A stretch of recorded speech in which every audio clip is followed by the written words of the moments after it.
네, 오늘 우리 하나님의 말씀입니다. 여호수아 14장, 지난주에 이어서 여호수아 14장 6절에서 12절까지 여호수아 14장 6절에서 12절 말씀 제가 한 절 읽고 또 여러분들이 한 절 읽고 우리 말씀 읽을 때 성령의 감동으로 기록된 하나님 말씀이잖아요. 우리 한 목소리로 이렇게 제가 먼저 6절 읽고 여러분들이 7절 읽고 교독합니다. 그때에 유다 자손이 길갈에 있는 여호수아에게 나아오고 그니스 사람 여분네 아들 갈렙이 여호수아에게 말하되 여호와께서 가데스 바네아에서 나와 당신에게 대하여 하나님의 사람 모세에게 이르신 일을 당신이 아시는 바라. 내 나이 40세에 여호와의 종 모세가 가데스 바네아에서 나를 보내어 이 땅을 정탐하게 하였으므로 내가 성실한 마음으로 그에게 보고하였고 나와 함께 올라갔던 내 형제들은 백성의 간담을 높게 하였으나 나는 내 하나님 여호와께 충성하였으므로 그날에 모세가 맹세하여 이르되 내가 내 하나님 여호와께 충성하였은즉 내 발로 밟는 땅은 영원히 너와 내 자손의 기업되리라 하였나이다. 이제 보소서 여호와께서 이 말씀을 모세에게 이르신 때로부터 이스라엘이 광야에서 방황한 이 45년 동안을 여호와께서 말씀하신 대로 나를 생존하게 하셨나이다. 오늘 내가 85세로되 모세가 나를 보내던 날과 같이 오늘도 내가 여전히 강건하니 내 힘이 그때나 지금이나 같아서 싸움이나 죽임에 감당할 수 있습니다. 우리 함께 있습니다. 그날에 여호와께서 말씀하신 이 산지를 지금 내게 주소서. 당신도 그날에 들으셨거니와 그곳에는 아낙 사람이 있고 그 성읍들은 크고 견고할지라도 여호와께서 나와 함께 하시면 내가 여호와께서 말씀하신 대로 그들을 쫓아내리라 하니. 아멘. 할렐루야. 하나님은 살아계십니다. 그분이 오늘도 저와 여러분 함께 하시는 분이심을 여러분 믿으시기 바랍니다. 우리 무덥고 그렇지만 인사하는 거에도 그렇듯이 하나님이 당신을 참 사랑하십니다. 시작. 하나님이 당신을 참 사랑하십니다. 네, 그리고 여러분 진정으로 축복하는 거예요. 우리 교회가 시작되면서부터 계속 축복했어요. 하나님이 당신을 통해 놀라운 일을 이루실 겁니다. 시작. 하나님이 당신을 통해 놀라운 일을 이루실 겁니다. 아멘. 여러분이 사실 믿으시기 바랍니다. 하나님이 저와 여러분을 통해 놀라운 일을 이루실 거예요. 사랑하는 여러분, 우리가 살아가는 이 시대는요 어느 때보다도 휴머니즘, 즉 인본주의가 하나님의 자리를 대신하고 있습니다. 우리가 참 신기해요. 휴머니즘이라고 영어로 이야기하면 뭔가 휴머니스트가 된 것 같고 참 좋은 느낌이지만 인본주의, 그리고 뭔가 약간 새로운 억양으로 다가와요. 근데 이 여러분 이 인본주의가 무엇입니까?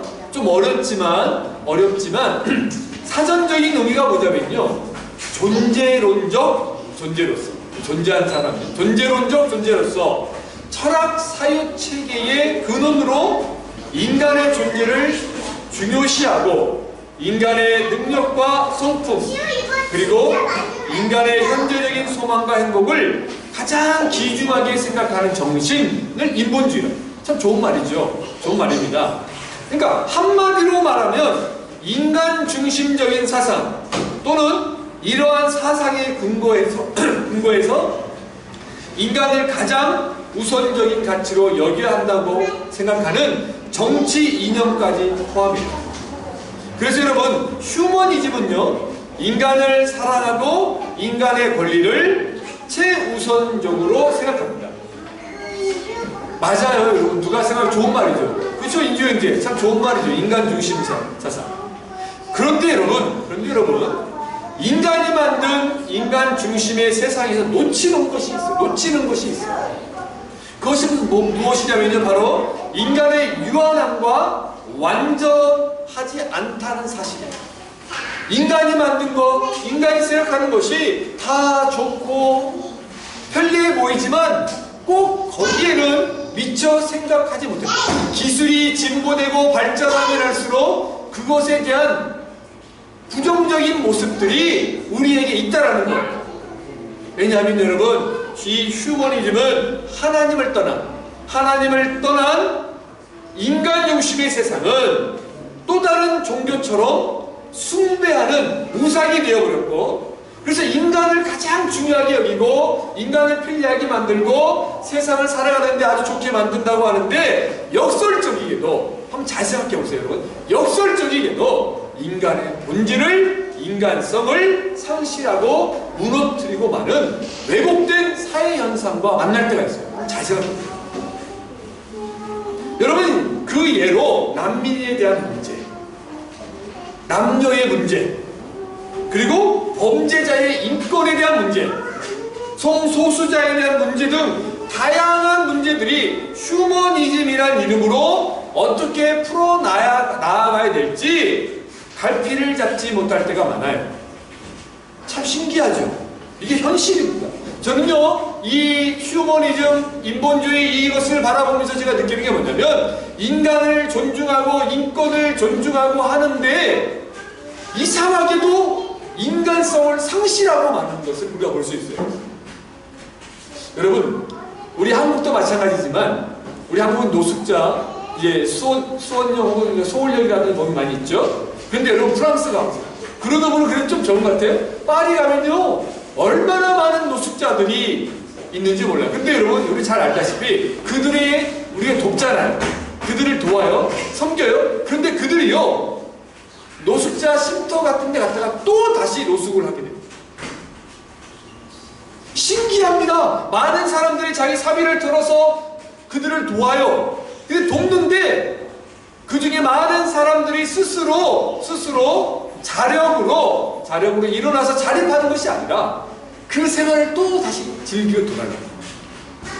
여러분 복지 하잖아요. 선진 복지가 많이 좋아지는데 오히려 복지로 인해서 사람이 사람답게 살아가는 것이 아니라 오히려 더 사람답지 못한 삶을 살아갈 때 얼마나 많냐 이거예요. 여러분 얼마 전에 우리 한국에서요 40대 가장이 아이와 함께 집 앞에 공원에 산책하고 있어요. 20대 여성이 술 취한 여성이 그 아이들 보는 앞에서 아이한테 그 아빠랑 있는데 아빠 앞에서 아이한테 술을 먹으라고 술 주정하면 준 거예요. 그러니까 아이가 노했겠죠? 근데 그 20대 여성이 아이의 뺨을 때려요. 그러니까 아버지가 우리 아이를 왜 그러냐고 하면서 하는데 갑자기 이 20대 여성이 40대 가장을 마음 무겁인가 뉴스를 가고 막 때려. 머리를 막 때려. 근데 그 아빠가 자식들이 보는 앞에서 아무것도 없다 그냥 맞아. 왜? 잘못해서 때리거나 뭐하면 이제 성추행범, 여성인권 막 그러면서 그러니까 여러분 맞고만 있었던 영상이 한 10여 분 동안 맞아. 여러분 그러겠어요? 우리 정인이 그러겠어요? 만약에 20대에서 이수치해가지고 소울을 때렸어. 근데 정인이가 그걸 보면서 참겠어요? 근데 그 아빠는 참은 거야. 잘못하면 우리는 잘못하면 건드려 보세요. 잘못 여자 만들어서 막 그러면서 막 여러분 여성의 인권을 중요해야 너무 중요합니다. 근데 오히려 그 역효과를 내고 있어요. 여러분 우리 인간이 만든 것은요 완벽하지가 않아요. 그러니까 성경에 보면 참 신기하죠. 신기해요. 우리가 하나님 말씀으로 돌아가고 성경으로 돌아가면 우리가 하나님의 노예가 되는 것 같아요. 그렇지 않습니다. 만약에 우리가 하나님 말씀을 듣고 말씀에 순종하는데 인간의 노예가 하나님의 노예처럼 된다? 그건 잘못된 신앙이에요. 우리가 하나님을 알아가고 만날수록요 우리 안에 자유가 있어요. 평화가 있어요. 그러니까 인간의 시선, 인본주의의 사고로 하나님의 말씀과 하나님을 판단하다 보니까 오류가 생기는 거죠. 이해가 안 되는 거죠. 여러분 요즘 이 휴머니즘이요 포스트 휴머니즘으로 새롭게 대두되고 있어요. 포스트 휴머니즘. 이 포스트 휴머니즘은요 오늘 좀 시간을 좀 자세히 설명하고 싶은데 포스트 휴머니즘은 두 가지로 나눠요. 한 가지일 수도 있지만 그 두 가지 나눕니다. 트랜스 휴머니즘 그리고 기술 휴머니즘. 거의 비슷한 말이에요. 자 이게 뭐냐면요 인간 중심 인간 본질을 회복하자 하다 보니까 인간의 육체가 노쇠하고 늙어서 죽잖아요. 질병에 취약하잖아요. 그러니까 인간을 점점점 강하게 장수하고 100세를 뛰어넘어서 완벽한 인간으로 신과 같은 인간으로 만들려고 하는 게 그러니까 우리 건강에 대한 문제 이 트랜스가 초월하다 우월하다 그런 단어 느낌이 있지 않습니까? 그 뜻이 있지 않습니까? 그러니까 트랜스 휴머니즘은 어떻게든지 인간을 더 완벽하게 그래서 여러분 기술 휴머니즘 뭐예요? 여러분 우리 일례로 가장 요즘 중요한 게 뭐예요? 대표적인 게 뭐죠? 요즘 사회에 가장 중요하게 여기는 거 AI 인공지능 그리고 뭐예요? 인공지능 로봇 산업 자동차도 인공지능으로 해서 무인으로 여러분 잘 봐보세요. 그러다 보니까 어떻게 돼요? 오히려 기술이 진보하고 있는데 인간성이 상실되고 있어요. 인간의 모습은 사라지고 육체를 다 로봇으로 만드는 거야. 그리고 이제 우리가 공상과학영화에서 본 것처럼 뇌만 인간의 뇌고 그리고 지금 우리 같은 인간들은 이제 유약한 인간이 되는 거예요. 그래서 도대체 이게 여러분 미래소년 코난 우리 송 집사님은 미래소년 코난 아시죠? 미래소년 코난. 미래소년 코난 알아요? 예, 압니다. 우리 저기 알죠? 우리 주인인지 알아요? 미래소년 코난? 그 세대 알아요? 네. 아무튼 공상과학영화에 그런 식으로 되는 거예요. 혹성 탈출도 마찬가지잖아요, 여러분. 1960년대에 나온 혹성 탈출 처음에 거기서 보니까 마지막에 보니까 거기가 뉴욕이었어. 원숭이들이 세상을 지배하는 혹성 탈출. 사랑하는 여러분, 이게 현실화되고 있어요. 지금 우리 현장에서 뛰고 있는 홍성형제나 우리 정혜인자나 우리 과학자들 보면 그게 지금 이루어져 가고 있잖아요. 그러면서 인간 중심의 또 완벽함을 추구하는데 정작 인간은 사라지고 있어요. 여러분 지금 우리가 이런 시대를 살아가고 있어요. 우리 아이들은 그런 시대를 살아가고 있어요. 이런 시대에 우리가 어떻게 살아가야 되는가? 믿음을 가진 사람들은 이 시대에 우리가 어떠한 기도 제목을 가지고 살아야 됩니까? 여러분 저희가 지금 5주째 다시 시대를 이기는 기도란 제목으로 여러 가지 성경 본문을 통해서 그 본문을 해석하고 그곳에서 우리의 기도 제목을 지금 찾고 있습니다. 저는 여러분 특별히 이 시대에 갈렙을 통해서 갈렙의 모습을 바라보면서 우리가 다시 기도 제목을 가지고 나아가길 바라요.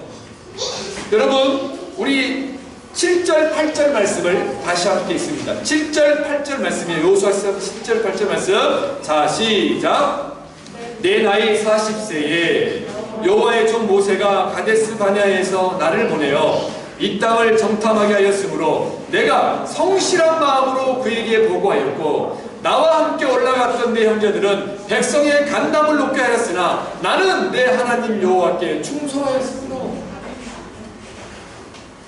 사랑하는 여러분, 이 시대의 갈렙처럼 갈렙의 모습을 바라보면서 살아갔으면 좋겠고 갈렙의 모습이 저와 여러분의 기도의 제목이 되었으면 좋겠어요.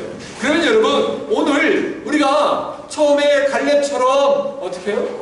갈렙과 여호수아처럼 하나님을 온전히 믿고 약속하신 말씀을 굳게 믿고 나아가는 삶을 살았으면 좋겠다. 그리고 하나님께서 세우신 리더십 안에 순종하면서 살아가는 살겠다고 작정하는 그 삶이 우리의 기도가 됐으면 좋겠다. 그리고 오늘 세 번째로 살펴보고 싶은 게 뭐냐면요. 한번 따라서 해볼까요? 하나님을 온전히 쫓는 자가 되도록 기도해야 된다. 사랑하는 여러분, 하나님을 온전히 쫓게 해달라고 기도했으면 좋겠어요. 사랑하는 하나님, 이 마지막 세대에 이 휴머니즘, 트랜스휴머니즘, 점점점 기술의 진보로 인해서 인간성이 상실되어 가고 있고 이런 어려운 시대에 하나님의 말씀을 붙잡고 나아가면 정말로 바보같이 보이는 이 시대에 하나님 갈렙처럼 하나님만을 온전히 쫓는 자가 되게 해주십시오라고 기도합니다. 여러분 오늘 본문에 보니까 7절에 보면요 갈렙은 그 마음의 성실함을 가졌다. 그 마음의 성실함을. 그리고 8절에 보니까 여호와께 충성했다고 그랬어요. 여기 여러분 마음의 성실함을 가졌다. 이 말의 뜻은 뭐냐면요 마음에 있는 대로 마음의 확신에 따라 마음에 믿어지는 대로라는 의미가 있어요. 그리고 여호와 하나님께 충성하였다. 이 말은 무슨 말이냐면요 히브리어로 여호와 하나님을 온전히 쫓았다 이 말이에요. 그러니까 여러분 갈렙은요 7절과 8절을 통해서 알 수 있는 게 뭐냐면 갈렙은 사람과 환경에 따라서 자신의 마음을 타협하고 바꿨던 것이 아니라 오직 하나님께 충성하며 자신이 보고 듣고 느낀 대로 그가 믿음의 눈으로 본 그대로 가감없이 성실하게 하나님의 말씀을 중심으로 그는 하나님을 온전히 쫓아 나아갔던 거예요. 삶의 현장에서 세상 사람의 기준이 아니라 그 시대의 어떤 흐름이 아니라 하나님의 말씀을 기준 삼아서 그 말씀대로 성실하게 살아간다. 이게 하나님을 온전히 쫓은 자의 모습입니다. 사랑 여러분, 쉽지 않은 일이죠. 이 시대에 여러분 기준이 어디 있습니까? 여러분 간절히 바랍니다. 저와 여러분의 삶 속에 하나님의 말씀이 기준이 되길 바랍니다. 그리고 그 하나님의 말씀을 따라 온전히 걸어가길 바랍니다. 그 말씀을 붙잡고 나아가길 바랍니다. 그 성경에 기록된 말씀이 아니면 과감하게 노라고 이야기할 수 있어야 돼요. 이게 너무 힘든 일입니다.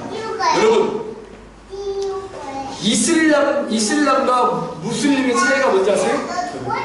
그렇죠. 이슬람은 그야말로 알라를 믿는 종교를 이슬람이라고 하고, 이슬람을 믿는 사람들을 무슬림이라고 하잖아요. 그죠? 무슬림. 근데 여러분, 그 이슬람에서 예수를 하나님이 아니라 선지자로 이야기하고, 이 기독교를 비판하는 이유가 뭐냐면, 이슬람은 어떻게 가르치냐면요, 가장 차이가 뭐냐면 예수를 하나님 비판하는데, 성경의 기독교인들이 성경을 왜곡시켰다. 뭐냐면 이슬람에서 이야기하는 게 뭐냐면, 예수가 선지자인데, 예수가 죽기 전에 마지막으로 모하메드가 와서 또 마지막 선지자로 올 것이다 라는 이 부분을 기독교인들이 삭제했다라고 얘기해요. 그러니까 성경이 1세기부터 시작해서 막 기록된 성경이 이 이슬람이 봤을 때, 무슬림들이 봤을 때 기독교인들이 그 부분을 지웠다. 그래서 지금 우리가 보고 있는 성경이 다르다, 수정됐다라고 이야기해요. 그런데 여러분 잘 아시잖아요. 1940년도에 사회지역의 이 양치는 목동들이 동굴 앞에서 뭐 돌 던지고 놀다가 갑자기 거기에서 1세기에 기록된 양피 있잖아요. 양피. 기록된 성경 사본이 정말 온전하게 보관된 성경 사본이 발견됐어요. 근데 그 성경 사본을 1세기에 기록된 성경 사본과 지금 성경을 보니까 똑같다는 거예요. 성경이 변화되지 않다는 거예요. 사랑하는 여러분, 하나님의 말씀은 약간의 그 한자 두자 차이가 있지만 성경의 내용이 똑같다는 거예요. 기록된 게 변화되지 않다는 거예요. 그러니까 여러분, 성경이 수세기가 지났지만 변치 않는 하나님의 말씀이라는 거예요. 그래서 이 말씀을 우리가 이 말씀대로 살아야 돼요. 그러니까 여러분, 예를 들어 정종문 목사가 여러분에게 말씀이 아닌 다른 말씀을 강조하고 한다면 저는 이단입니다. 말씀을 떠나. 그럴 땐 여러분들이 저하고 아무리 친하더라도, 우리 송 집사님이 저를 좋아하더라도 정 목사가 성경을 떠난 이야기를 하면, 목사님! 그건 아닙니다! 라고 이야기합니다. 그게 싸우는 거야. 우리 송 집사님 너무 젠틀해서, 이게 싸우는 거 싫어하고 싫은만 하지 않지만, 송 집사님, 그때는요, 목사님 그건 아니잖아요! 라고 이야기할 수 있어요. 사랑하는 여러분, 하나님의 말씀에, 여호수아는 사람과 환경이 아니라 오직 하나님의 말씀을 따라서 그들이 12 정탐꾼으로 가나안 땅을 정탐하고 왔을 때에 하나님의 말씀대로 설명하고 바라보고, 왜? 현실적인 것은 그 땅이 약속의 땅이 너무 좋지만 거기에 안악자손이 살았어요. 가나안 족속이 살았어요. 전쟁에서 이길 수 없다고 느꼈던 거죠. 그런데 여호수아와 갈렙은 이렇게, 그리 아니하실지라도, 맞다! 그 땅은 너무나 좋은 땅이지만 거기 안악자손이 있어서 우리가 전쟁하면 반드시 질 것이다. 그러나 하나님이 주셨잖냐, 하나님이 그 땅을 우리에게 주셨잖냐. 그러므로 하나님의 말씀대로 우리가 걸어가면, 당신들이 보십시오. 이스라엘이 어떻게 파라오를 이기고 이집트에서 출애굽했고 홍해 바다를 건넜고, 그 과정들을 당신들이 눈앞에서 지켜보지 않았냐. 근데 왜 지금 하나님의 말씀을 믿지 않냐? 그래서 여러분, 여호수아가 하나님의 말씀대로 온전히 쫓았을 때 여호수아가, 그리고 갈렙이, 우리가 살펴보니 갈렙이 그 약속의 땅을 정복하고 차지할 수 있었다라는 사실을 여러분 기억하시기 바랍니다. 그러므로 사랑하는 여러분, 여러분이 매일매일의 삶 속에, 이번 한 주의 삶 속에 하나님의 말씀을 따라, 말씀이 근거예요. 말씀에 따라 하나님, 갈렙처럼 제가 하나님만을 온전히 성실하게 쫓을 수 있는 자가 되게 도와달라고 기도하는데 하나님의 기적이 산채처럼 나타나게 될 줄 믿습니다. 오늘 마지막으로 한 가지 오늘 더 살펴봅니다. 우리 6절 말씀 보면 6절 함께 있습니다. 6절 시작. 그때에 유다 자손이 길갈에 있는 여호수아에게 나아가고 그니스 사람 여분네 아들 갈렙이 여호수아에게 말하되 여호와께서 가데스 바네아에서 나와 당신에게 대하여 하나님의 사람 모세에게 이르신 일을 당신이 아시는 바라. 아멘. 여기에 여러분 갈렙의 출신 배경이 나와요. 우리 6절에 보니까 갈렙은 어느 나라 사람이에요? 어느 지역 사람이에요? 어느 출신이 누구? 어떤 지역 사람이에요? 뭐라고 써 있어요? 그니스 사람 누구의 아들? 여분네 아들. 여러분 여기 그니스 사람이 어떤 사람이냐면요, 그니스 사람은요 에서의 장자, 에서의 큰아들의 후손입니다. 그러니까 에서의 장자인 엘리바스의 후손입니다. 자, 여러분 이스라엘은 누구의 이름에서 바뀐 거죠? 야곱에서 바뀌었어요. 야곱에서. 자, 그러면 에서는 누구예요? 에서가 누구죠? 속이산 에서가? 야곱의 형, 야곱의 쌍둥이 형이에요. 그러니까 하나님은 에서를 통해서 하나님의 약속의 후손을 이어왔어요. 야곱을 통해 이어왔어요. 아브라함과 이삭과 야곱이죠. 그러니까 에서의 후손이라고 한다면, 지금 갈렙이 에서의 후손이고 라고 한다면 이스라엘 12지파에 들어갈 수 있어요, 없어요? 아니죠. 야곱이 이스라엘 바뀌었으니까 야곱의 12아들이 아니잖아요. 그러면 그 지파가 아니잖아요. 그러면 그 지파가 아니에요. 그리고 여러분 에서의 별명이 에돔입니다. 몸이 붓다, 에돔이 붉은 뜻이거든요. 그래서 여러분 성경의 역사를 보면 에돔 족속이 에서의 후손이 정말로 이스라엘 백성들을 너무너무 괴롭혀. 그렇잖아요. 여러분 심지어 예수님이 태어났을 때 예수님을 죽이려고 했던 유대의 그때 분봉왕이 누구였죠? 헤롯이 에돔 출신이에요. 이렇게 악연이 있습니다. 형제간인데 그 이스라엘 백성들이 출애굽했을 때에 이 에돔 족속이 이스라엘에 지나가는 길을 막아. 이렇게 힘들어. 그렇다면 보세요. 에돔 족속이야. 그니스 족속이. 그러면 갈렙이 이스라엘의 12지파에 들어갔을 때 생활이 쉬웠겠어요? 어려웠겠어요? 여호와 신앙을 가지고 믿음을 가지고 갈렙이 이제 여호와 신앙을 가지고 이스라엘로 들어왔는데 사람들이 편견이 있을 거 아닙니까? 너 에돔 족속 아니야? 너 그니스 족속 아니야? 너 에서의 후손이네? 엘리바스의 후손이네? 그러면서 얼마나 거기에 불이익을 당했겠습니까? 우리가 안 봐도 생각할 수 있잖아요. 자, 여러분 보세요. 세상은요, 학연, 지연, 혈연, 너 학교 어디 나왔어? 그러면서 여러분 우리 교회 내에서도요, 우리 박사님 많잖아요. 내가 보면 우리끼리 쓰면 막 이 박사, 송 박사, 서 박사 막 이야기하고 막 그러잖아요. 우리 과학자들 모임 가면. 그리고 교회도 보고 한국에도 봐보세요. 한국에서도 교회 보면 얼마나 그 안에서 뭐 아닌 것 같지만 서로 여러분 막 사이 나누고 파 나누고 막 지역 나누고 그러면서 또 은근히 뒤에서 우리 지역, 우리 학교 출신 막 대우하면서 또 그 아닌 사람들이 누가 막 있으면 얼마나 편견으로 바라보고 그 다음에 불이익하고 힘듭니까? 주류에 들기가 힘든 거예요. 여러분 갈렙은요 주류가 아니라 비주류였잖아요. 이스라엘에서. 여러분 주류 아닌 비주류의 삶이 얼마나 힘든지 아십니까? 그렇잖아요? 이 모든 편견이 있을 때 갈렙은 오직 여호와 하나님만을 믿고 그 여호와 신앙을 가지고 그 이스라엘 땅에서 유다 지파의 대표까지 뽑힙니다. 유다 지파가 유다 지파로 받아들. 그래서 여러분 유다 지파, 유다의 후손으로 예수 그리스도가 이 땅에 오신 거예요. 이게 하나님의 은혜예요. 그럼 우리 여러분 오늘 마지막으로 우리 이렇게 기도했습니다. 기도했으면 좋겠습니다. 믿음으로 환경을 극복해 나아갈 수 있는 힘을 달라고 기도하십시오.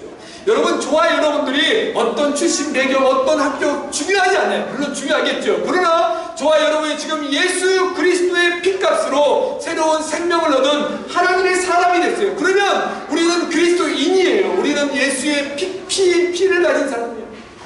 그럼 우리 여러분 우리 하나님의 자녀입니다. 하나님의 자녀이므로 그 믿음으로 주어진 환경, 또 프랑스에서 여러분 살아갈 때 수많은 편견과 불이익과 차별들을 하나님의 말씀으로 하나님만을 믿음으로 이겨내길 바랍니다. 이미 우리에게 이런 승리를 허락하셨어요. 여러분 믿으시기 바랍니다. 하나님이 이미 우리에게 이런 승리를 허락하셨습니다. 과거가 중요하지 않습니다. 이제 새로운 삶을 살면 되는 거예요. 믿음의 사람으로 믿음의 사람답게 나아가길 바랍니다. 그때 놀라운 역사가 있을 거예요.